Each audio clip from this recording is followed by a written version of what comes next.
இன்னைக்கு நம்ம வித்தியாசமா சட்னி ரெடி பண்ண போறோம். வாங்க வீடியோக்குள்ள போலாம். நம்மளுக்கு சட்னிக்கு தேவையான பொருட்கள் தக்காளி, வரமிளகாய், எண்ணெய், உப்பு, பூண்டு. அப்படியே கத்தியில சொருவிக்கலாம். எல்லாத்தையும் நம்ம சுடலாம். தக்காளியை சூடு பண்ணியாச்சு. இப்போ நம்ம பூண்டை சூடு பண்ணலாம். பூண்டை சுட்டுக்கலாம். நம்ம பூண்டை சுட்டாச்சு. இப்போ நம்ம வரமிளகாய் சுட்டுக்கலாம். எல்லாத்தையும் சுட்டாச்சு.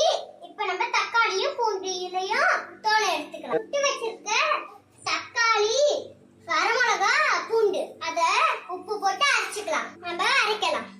அரைச்சாச்சு. இப்போ நம்ம வேற கிண்ணத்துக்கு மாத்திடலாம்.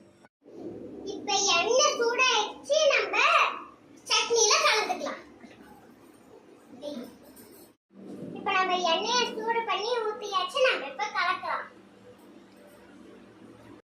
சட்னி ரெடி ஆயிருச்சு. நீங்களும் இட்லி தோசைக்கு வச்சு சாப்பிட்டு பாருங்க.